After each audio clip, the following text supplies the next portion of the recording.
फिलहाल पहले कुछ दिन पहले एक फाउंडेशन डे भी मनाया गया आपकी पार्टी के द्वारा। तो आज आपके द्वारा मीटिंग की गई और क्या कुछ वर्करों को जो है निर्देश दिए गए हैं? आज की मीटिंग हमने ज़िला लेवल पर अपनी पार्टी की मीटिंग रखी थी मेरे साथियों ने, और इन्होंने मुझे भी इसमें इनवाइट किया हुआ था। हमने शमूलियत की, तमाम साथी जितने भी थे हमने बातचीत की आपस में, और किस तरह से हमें पार्टी को, तंजीम को आगे मजबूत करना है, ग्राउंड लेवल पर ले जाना है, और किस तरह से हमने ऐसे प्रोग्राम बनाने हैं जिससे हम आम आदमी तक जो है वो पहुंच सकें और उसके मसाइल हल करने में किस तरह से मदद कर सकें। ये सबसे बड़ी मंशा थी। हर ब्लॉक से लोग यहाँ पर आए हुए थे, काफ़ी सीनियर साथी भी यहाँ पर आए हुए थे, और काफ़ी डिटेल डेलिब्रेशन हुई। हमारा वुमेन विंग यहाँ पर था, यूथ विंग हमारा यहाँ पर था, हमारे बाकी जो सीनियर साथी थे वो भी थे। हर एक ने अपनी अपनी तजावीज़ रखी कि हमें, और उस मीटिंग के मुताबिक हमने एक मंथली मीटिंग यहाँ पर फिक्स कर दी रियासी के अंदर, जो हर महीने की 11 तारीख को तकरीबन होगी। और इसी तरह अब हम ब्लॉक लेवल पर हर ब्लॉक तक लोगों तक जाएंगे, और बाकी मेरे साथी जिनको असाइन किया गया है वो पंचायत लेवल तक जाके लोगों से इंटरेक्ट करेंगे, उनसे बातचीत करेंगे, ताकि पार्टी को एक्सपेंड करने का प्रोग्राम किया सर, जाए। यूथ को किस तरीके से देखते हैं? आज यूथ बहुत बेरोजगार है, यहाँ पे इतनी बड़ी बड़ी कंपनियाँ चल रही हैं, लेकिन कहीं ना कहीं उनकी आवाज़ को कोई नहीं सुन रहा। जहाँ तक नौजवानों का ताल्लुक है तो हमारा एक प्रायोरिटी सेक्टर है जिसको हमें बहुत अच्छी तरह से एड्रेस होना चाहिए था, लेकिन बदकिस्मती से आज की सरकार जो है उसमें बुरी तरह से नाकाम हुई है। 2014 के बाद जितने भी लोग हैं उनको एम्प्लॉयमेंट अपॉर्चुनिटीज़ नहीं मिली। एक तो हो गई गवर्नमेंट एम्प्लॉयमेंट, और दूसरा हो गया आपको सेल्फ एम्प्लॉयमेंट की स्कीम जो है वो भी यहाँ पर कहीं अच्छी तरीके से टेक ऑफ नहीं कर सकी, जिससे नौजवान लोग जो हैं वो बुरी तरह से मुतासर हुए हैं, और एक जो बहुत लंबा गैप मिला है, हम उसके लिए कोशिश करेंगे। एक तो वो स्कीम जो गवर्नमेंट की तरफ से है उनको किस तरह से ग्राउंड लेवल तक, लोगों तक, यूथ तक पहुंचाया जाए और उनको सेल्फ एम्प्लॉयमेंट की तरफ से रजू किया जाए। और दूसरा, हम ये ज़रूर अपने मैनिफेस्टो और अपने प्रोग्राम में रखेंगे कि जब इलेक्शन के बाद जब सरकार बनेगी तो ये प्रायोरिटी पर एम्प्लॉयमेंट सेक्टर जो है, यूथ की जो रोज़गार का मसला है उसको हल करने के लिए कोई ऐसे इकदाम किए जाए ताकि लोगों को एम्प्लॉयमेंट अपॉर्चुनिटीज़ यूथ को दिया जाए और उनको इस तरह से रास्ते पर ना छोड़ा जाए, क्योंकि रियासत जम्मू कश्मीर का यूथ यहाँ पर इतनी ज़्यादा अपॉर्चुनिटीज़ नहीं है काम करने की। और रियासी ज़िला के अंदर काफ़ी ज़्यादा मौके थे जहाँ पर यूथ को जो है वो काम दिया जा सकता था, लेकिन उसमें काफ़ी हद तक नाकामयाबी हुई है। अगर हम सोचें तो कोरोना की वजह से वैष्णो देवी में जो लोग काम करते थे उनको भी काफ़ी अफेक्ट हुआ है। रेलवे कंपनीज़ में बहुत ज़्यादा जो है आउटसाइड्स के लोग एम्प्लॉय आए।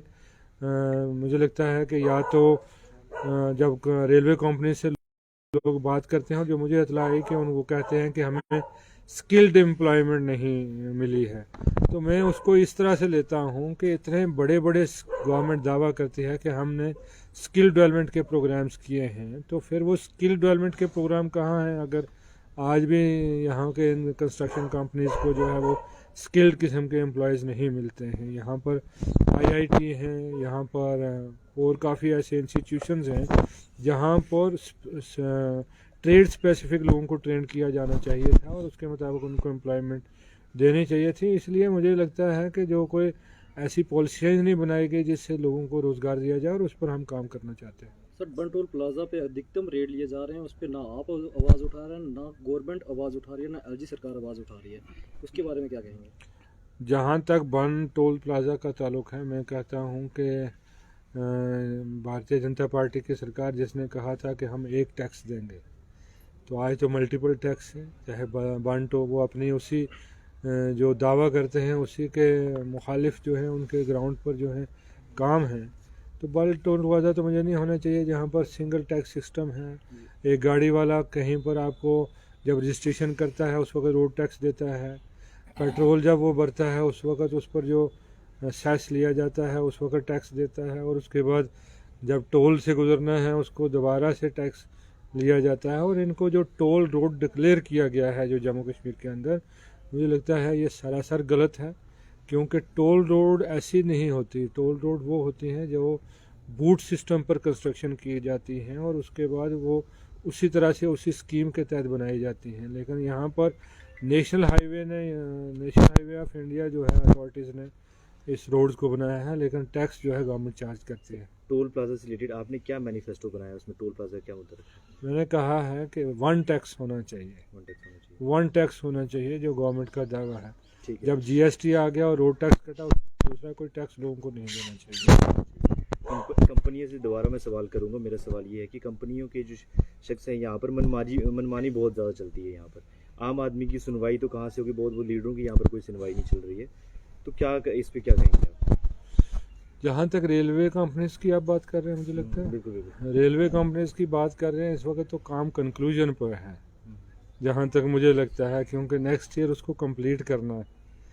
तो ये जो जदोजहद करनी थी ये बहुत पहले शुरुआत करनी थी, और जिन लोगों ने इस चीज़ को हाथ में लिया उस वक्त, जो उस गवर्नेंस में लोग थे, जो पिछले जब हमारे टाइम में रेलवे का प्रोजेक्ट शुरू हुआ था, उस वक्त ये फैसले लिए गए थे कि प्राइवेट लोगों को जिनकी ज़मीनें गई हैं उनको अफेक्टेड फैमिलीज़ को सबसे ज़्यादा तरजीह दी जाए, और वो आर्डर्स भी उस वक्त इम्प्लीमेंट हुए थे। जो सबसे ज़्यादा अफेक्टेड या कहीं पर जो यूटिलिटीज़ रेलवे कंस्ट्रक्शन की वजह से डिस्टर्ब होती थी उसको भी रिस्टोर किया जाता था। लेकिन आजकल वो चीज़ें होती नहीं हैं, और अब मनमर्जी में मैं कहूँगा, बल्कि ये कहूँगा कि एक फेलियर है सिस्टम का, एक निज़ाम का फेलियर है, एक सिस्टम का फेलियर है, जहाँ पर आम लोगों के मुताबिक तो फैसले नहीं किए जाते। आपका बहुत बड़ा चेहरा है। लोगों के सवाल ये है कि इस बार आप कहाँ से इलेक्शन लड़ने वाले हैं? क्या मोहर में जो एसटी रिजर्व की गई थी वहाँ से इलेक्शन लड़ेंगे या रियासी से? ये सवाल लोगों का। इलेक्शन लड़ने का जहाँ पर ताल्लुक होता है, पहले इलेक्शन अनाउंस तो हो जाए कि कब होने हैं। मुझे लगता है ये अभी बहुत प्री मेच्योर सी बात है कि किसने कहाँ से लड़ना है। अभी तो हदबंदी जो है वो फाइनल नहीं हुई। जब हदबंदी फाइनल नहीं होगी, कौन सी सीट होगी, कितनी चेंजेस होती हैं, अभी पब्लिक डोमेन में आएगी हदबंदी की रिपोर्ट, उसके बाद फाइनल रिपोर्ट होगी और फिर गवर्नमेंट के पास जाएगी फाइनल नोटिफिकेशन के बाद। इसलिए जब तक वो चीज़ें सामने ना हो तो कौन कहाँ से लड़ेगा ये तो वो कह सकता है जिसको उसके बारे में ना लड़ने का प्रोसीजर क्या होता है। कुछ लोगों ने ये भी कहा मीडिया के माध्यम से कि एसटी इसलिए रिजर्व की गई है, इस बार वो वहीं से इलेक्शन लड़ेगी, इस बार वो यहाँ ना है, इस बार हमें मौका मिलेगा इलेक्शन लड़ने का। मुझे तो एक चीज़ मैंने पहले भी कहा कि मुझे इस चीज़ की खुशी है कि भारतीय जनता पार्टी के लोग जो समझते थे कि कुछ लीडरों को हम इररेलेवेंट कर देंगे उनकी कॉन्स्टिट्यूंसी, मेरे लिए, मेरी फैमिली के लिए और मेरे साथियों को सब के लिए फख्र की बात है कि हम आज भी 3 कॉन्स्टिट्यूंसी में रेलिवेंट हैं। लोग ये सोचते हैं कि तीनों में से किसी पर भी लड़ सकते हैं इलेक्शन, बहुत बड़ी बात है।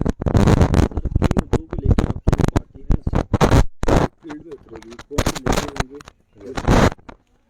हमारे सबसे ज़्यादा हम उस के लिए हमने एक कमेटी तश्कील दी है, पॉलिटिकल अफेयर कमेटी हमारी पार्टी की है, और उसी तरह जो मुख्तलिफ रिकमेंडेशंस ग्राउंड लेवल पर आई हैं। आज इस मीटिंग में भी हमने अपने साथियों से कहा कि आप ग्राउंड से इशू लाइए, जो ग्राउंड रियलिटीज़ के इशू हैं उनको लेकर, लेकिन जो बड़े बड़े मुद्दे हमारे ये हैं कि तो एक तो पॉलिटिकल सिस्टम जो है, पॉलिटिकल प्रोसेस पूरी तरह से यहाँ पर शुरू होना चाहिए, इलेक्शन होने चाहिए। दूसरा, स्टेट जो है, फुल स्टेट जो है वो रेस्टोरेशन होनी चाहिए, और जो डिफरेंट गवर्नमेंट आर्डर्स किए गए हैं जो इससे आम आदमी अफेक्टेड हुआ है रियासत जम्मू कश्मीर का, उन आर्डर्स को रिवोक किया जाए, चाहे वो किसी भी मामले से ताल्लुक़ रखते हैं। सर आपने कहा कि जैसे बड़े मुद्दे हैं, तो बड़ा मुद्दा जब हमें जो दिख रहा है वो 61,000 डेली वेजनों का दिख रहा है। ना आपकी पार्टी आवाज़ उठा रही है, सिर्फ वही 61,000 जो लोग हैं उनके परिवार ये सफ़र कर रहे हैं। क्या कहेंगे उनके बारे में? मुझे नहीं लगता कि हमारी पार्टी ने कभी आवाज़ नहीं उठाई। हमारी ट्रेड यूनियन जो उसको डील करती है, और जो हमारे मुख्तलिफ लीडर्स हैं उन्होंने मुख्तलिफ लेवल्स पर आवाज़ उठाई है, क्योंकि हम में से हैं, हमारे लोग हैं, ऐसी बात नहीं है। लेकिन गवर्नमेंट के लेवल पर मैं एक फेलियर मानता हूँ कि जब भारतीय जनता पार्टी पीडीपी सरकार के साथ अलायंस में थी जम्मू कश्मीर के अंदर, ये तो उस वक्त उन्होंने हाउस के अंदर कहा था कि हम इनको रेगुलाइज करेंगे फेज्ड मैनर में। तो अभी जब यूनियन टेरिटरी है और यूनियन गवर्नमेंट डायरेक्टली डील कर रही है, अभी तक वो उसमें कामयाब नहीं हुए। तो मैं समझता हूँ ये बहुत बड़ी नाकामी है उन लोगों की, और इनको होना चाहिए, इनको कोई ठुकरा नहीं सकता। सोशल मीडिया में आपकी फ़ोटो भी वायरल हो रही है, आपके उसमें भाई मुमताज़ खान भी और जुल्फ़िकार अली भी। ये कहा जा रहा है कि जल्द ही एनसी ज्वाइन कर सकते हैं, इस पर आपका क्या बयान है? मैं अभी तक अपनी पार्टी का वाइस प्रेसिडेंट हूँ। अच्छा, अभी तक आवाज नहीं।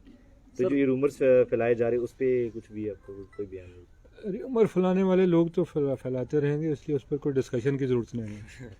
सर टूरिज्म की रियासी में बात की जाती है, लेकिन रियासी एक हब है टूरिज्म का, लेकिन सिर्फ बातें ही रह जाती हैं, ग्राउंड पे कुछ नहीं था। पिछले दिनों में आपने चुनकाव में भी देखा होगा, कुछ रोजगार वहां से मिलना शुरू हुआ था, लेकिन उसको ही बंद कर दिया। उसके बारे में क्या कहेंगे? जहाँ तक टूरिज़्म का ताल्लुक़ है, टूरिज़्म को आगे बढ़ाने के लिए बाकायदा तरीके से काम करने की ज़रूरत है। टूरिज़्म का नाम लेने से टूरिज़्म हल नहीं होता। हमारे रियासी ज़िला के अंदर माता वैष्णो देवी के अंदर सबसे ज़्यादा टूरिस्ट जो लेटेस्ट आया था, 1.25 करोड़ टूरिस्ट जहाँ विज़िट करता था। तो ज़रूरत ये थी कि उसको डाइवर्सिफाई किया जाए, और उसी प्लान के तहत हम लोग काम कर रहे थे। हम लोगों ने उसके तहत ये जो सियाड़ बाबा आप देखते हैं, इसकी डेवलपमेंट को आप देखें, या आप दगन टाप का एरिया देखें, माल टाप का एरिया देखें, उनको रोड कनेक्टिविटी से जोड़ा जाए। इसी तरह कई डिस्ट्रिक्ट डेवलपमेंट बोर्ड्स में ये फैसला लिया गया था कि चनका का जो सराउंडिंग एरिया है, जो वो मिडोज़ से बनते हैं, टेम्परेरी मिडोज़, वहाँ पर टेम्परेरी तौर पर कैंपिंग का इंतज़ाम किया जाए, जिस कैंपिंग की वजह से यहाँ पर टूरिज़्म हो सकता है। और वो सब चीज़ें उसके लिए, इसी तरह से एक हमने बेंगलोर की एक कंपनी से सर्वे कराया था कि वाटर स्पोर्ट्स इस लेक में किस तरह से हो सकते हैं, वो सब। और उसी तरह से प्राइवेट लोगों को किस तरह से इन्वॉल्व किया जाए। एक स्कीम यहाँ अप्रूव हुई थी जहाँ पर हर घर अपना गेस्ट हाउस करता था, होम स्टे का कंसेप्ट जो था। ये जब मुझे लगता है 2008 के आसपास, उसके आसपास ये यहाँ इसके लिए अप्रूव हुआ था। हमने यहाँ पर हमारियन कार रैली भी इस रास्ते से यहाँ से गुजारे थे, इनिशिएटिव लिए थे, लेकिन बदकिस्मती से 2014 के बाद ये सब चीज़ें सिर्फ ज़बानी जमा खर्च के लिए रह गई हैं। और टूरिज़्म डेवलप करना, डाइवर्सिफाई, अगर 1.25 करोड़ टूरिस्ट जो हमारे आते हैं उसको अगर हम 50 किलोमीटर के रेडियस में डाइवर्सिफाई नहीं कर पाएंगे, वो सबसे बड़ी हमारी नाकामी होगी। सर एक और सवाल है, सलार प्रोजेक्ट की बात करते हैं। 2014 में बीजेपी कुछ मंत्रियों द्वारा कहा गया था कि 5 किलोमीटर के इर्द गिर्द पूरी ही सुविधा है वो मिली जाएगी, जैसे लाइट की सुविधा थी, पानी की। लेकिन 2014 के बाद सिर्फ बातें ही हैं। क्या हकीकत में वाकई में लाइट मिल सकती है कि नहीं मिल सकती, आपसे जानना चाहेंगे? जहाँ तक मैं समझता हूँ कि सोशल रिस्पॉन्सिबिलिटी के तहत सलाल प्रोजेक्ट को 5 किलोमीटर रेडियस में पावर फ्री देनी चाहिए थी। लेकिन ये जो उस वक्त जब सलाल प्रोजेक्ट कंसीव हुआ, बदकिस्मती से उस वक्त NHP से जैसे के साथ जो गवर्नमेंट ने एग्रीमेंट किया, उस एग्रीमेंट में ये क्लॉज नहीं डाले थे, क्योंकि हमने इस पर बहुत कोशिश की कि उस 5 किलोमीटर का हमने सर्वे भी करवाया था। बीजेपी तो कहीं उस वक्त वजूद में ही नहीं थे जिस वक्त की आप बात करते हैं। लेकिन बीजेपी को आदत है कि हर चीज़ को रिस्पॉन्सिबिलिटी बहुत जल्दी लेती है। उसको पता ये नहीं लगता कि वो अपने उसके ख़िलाफ़ जा रही है या हक में जा रही है। इसलिए ये जो सलाल प्रोजेक्ट जब कंसीव हुआ था, उस वक्त कांग्रेस की गवर्नमेंट थी। बारीदारों के मुद्दे को कैसे देखते हैं? गवर्नमेंट ऑफ इंडिया, कांग्रेस की गवर्नमेंट थी, और उस गवर्नमेंट में ये क्लॉज होनी चाहिए थी कि सोशल रिस्पॉन्सिबिलिटी के तहत अब वो लोग कभी कंप्यूटर दे देते हैं, कहीं पर कोई क्लास बना देते हैं, कहीं पर कोई ब्राइडल पाथ बना देते हैं, लेकिन मेजर जो बेनिफिट इस रियासी ज़िला को उसका होना चाहिए था, वो मेजर बेनिफिट इस रियासी ज़िला को नहीं मिल पाया। और मुझे वो दिन भी याद है जब भारतीय जनता पार्टी के deputy chief minister Nirmal Singh ji, जब deputy chief minister power sector को देखते थे, उन्होंने हाउस के अंदर असेंबली में अनाउंस किया था कि हम सलाल हाइडल प्रोजेक्ट को स्टेट गवर्नमेंट के हवाले करेंगे। मैं तो अब इस चीज़ का इंतज़ार कर रहा हूँ कि किस दिन दिल्ली सरकार से ये ऑर्डर निकले और ये हमारी रियासत जम्मू कश्मीर को सलाल प्रोजेक्ट हवाले हो जाए। पॉसिबल है लाइट मिलना कि नहीं, ये सवाल है। पॉसिबल क्यों नहीं है, कोई चीज़ इम्पॉसिबल नहीं होती, बट उसके लिए आपको एक विल होनी चाहिए। वो विल की ही कमी है इस गवर्नमेंट के अंदर। सर बारीदारों का मसले के बारे में क्या कहेंगे? क्या वो 2014 से वो चलते आ रहे हैं, आज भी उसी उम्मीद पे हैं, लेकिन 2022 लग चुका है, वो भी आज भी उम्मीद। अगर वहाँ से उम्मीद रखेंगे जहाँ से हासिल नहीं हुआ, तो उसमें ना आप कुछ कर सकते हैं ना मैं कर सकता हूँ। उन्होंने बहुत बड़ा संघर्ष किया है, बारादारी काफ़ी देर से संघर्ष कर रहे हैं, आज से नहीं। जब रियासत जम्मू कश्मीर में फारूक अब्दुल्ला साहब की गवर्नमेंट थी, तब से वो लोग संघर्ष कर रहे हैं, मैं ज़ाती तौर पर जानता हूँ। लेकिन कहीं न किसी जगह तक अभी तक कामयाब नहीं हुए, काफ़ी हद तक हुआ है। लेकिन उनको बातें करनी चाहिए, उन्हें बात करनी चाहिए और अपना संघर्ष जो है जारी रखना चाहिए। कोई ना कोई ऐसा इंसाफ पसंद हुक्मरान बैठेगा जो उनका मामले को हल करेगा। अगर स्टेट में आपकी सरकार बनती है, आप जिस भी पार्टी में होंगे और उसकी सरकार बनती है, तो क्या इनका मुद्दा जो है वो हल किया जाएगा बारीदारों का? हम प्रायोरिटी पर इसको डिस्कशन करेंगे और डिस्कशन करके उसको हल करने की कोशिश करेंगे। ठीक है सर, शुक्रिया।